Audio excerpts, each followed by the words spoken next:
విలాపవాక్యం 3వ అధ్యాయం 31, 32, 33లో రాస్తుంది, ఆయన గాయము చేసినా సరే ఎక్కువసేపు ఆయన చేసేవాడు.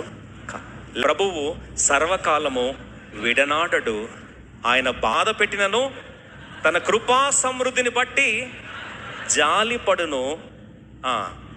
అలాగే హృదయపూర్వకముగా ఆయన నరులకు విచారమునైనను బాధనైనను కలుగచేయడు. ఒక్క మాట రండి, నా దేవుడు శాడిస్టు, ఊరికే నా కళ్ళలో నీళ్ళు చూసే తప్ప ఆయనకు తృప్తి రాదు, అన్ని కష్టాలు నాకే ఇస్తాడా, అందరికి జవాబులు వస్తే నాకే వస్తలేదు, అసలు దేవుడు నన్ను ఎందుకు విడిచిపెట్టాడు, అసలు ఈ కష్టాలని నాకు పెట్టకుండా ముందే తీసుకుంటే బాగుండు కదా.